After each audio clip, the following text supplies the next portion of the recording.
प्रिय भक्तों, एक और कथा सुनाने जा रहे हैं। तो भक्तों, कथा लौश तक सुने। एक बार द्रोण भिक्षा मांगने गए, तब द्वार पर एक युवान पुरुष अपने माँ बाप को लेकर झोपड़ी में आया। युवक ने कहा, मेरे वृद्ध मत पिता भूखे हैं, क्या उनके लिए कुछ खाना मिलेगा? घर में कुछ नहीं था, इसलिए धरा देवी ने युवक से कहा, मेरे पति भिक्षा लेने गए हैं, आप विश्राम करो, उनके आने पर आपको खिलाऊंगी। आज द्रोण को आने में देर हो गई तो युवक ने कहा, मेरे माता पिता को अगर जल्दी खाना नहीं मिलेगा तो वे मर जाएंगे, मैं और कहीं जाऊंगा। धरा देवी ने अपने पति से सुना था कि अतिथि ईश्वर रूप होते हैं, उनका अनादर नहीं करना चाहिए। द्वार पर आया अतिथि अगर निराश होकर वापस जाए तो उसके पुण्य का क्षय होता है। इसीलिए धरा देवी ने उस युवक से कहा, मैं पास के गांव जाकर सीधू सामग्री लेकर आती हूँ। धरा देवी पास के गांव जाकर बनिए की दुकान से सभी सामग्री ली। उन्हें पता नहीं था कि इन सब के पैसे देने पड़ेंगे। बनिए ने पैसे मांगे। धरा देवी ने कहा, मेरे पास पैसे नहीं है। धरा देवी सुंदर थी, बनिए को उसके रूप के मोह लगा। उसने कहा, आपके पास जो है वह दो। धरा देवी कुछ समझी नहीं। बनिए ने उसके स्तन की तरफ हाथ बताया। धरा देवी समझी कि स्तन मांग रहा है। उन्होंने दोनों स्तन काटकर उसे दे दिए और सीधू सामग्री लेकर घर आई। वह युवक विष्णु भगवान थे और साथ में शिव पार्वती थे।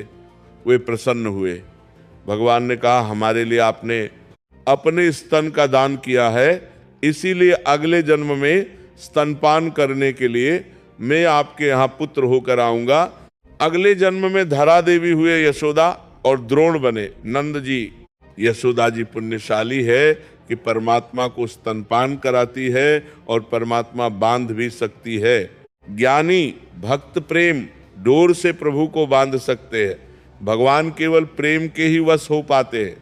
परमात्मा जीव मात्र को अपने प्रेम से सराबोर करते हैं, किंतु जीव इतना दुष्ट है कि प्रभु के साथ प्रेम ही नहीं करता। प्रभु के प्रति प्रेम को जगाने के लिए प्रभु के उपकारों का बार बार स्मरण करो कि मैं परमात्मा का चणी हूँ।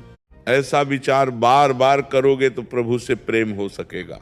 प्राप्त स्थिति में संतोष मानोगे तो प्रभु प्रेम का उदय होगा।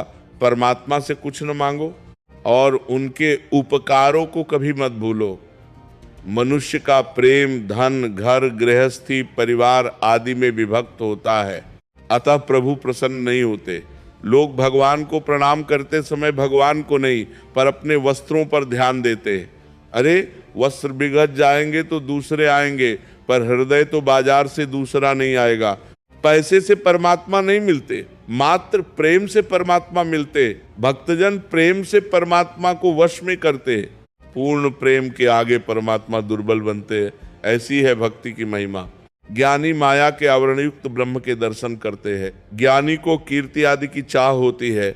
निरावृत आवरण रहित ब्रह्म का साक्षात्कार तो केवल गोपियों ने ही किया है। जब तक जीव निर्दोष नहीं हो पाता तब तक ईश्वर के दर्शन नहीं कर पाता। साधु बनने की नहीं पर सरल होने की आवश्यकता है। अंदर के विकारों को दूर करना है। इस तरह का कथा सुनने के लिए चैनल को सब्सक्राइब कर बेल आइकन दबा दीजिए ताकि इसी तरह का कथा आप सबको मिलता रहे। जय श्री कृष्ण। राधे राधे भक्तों।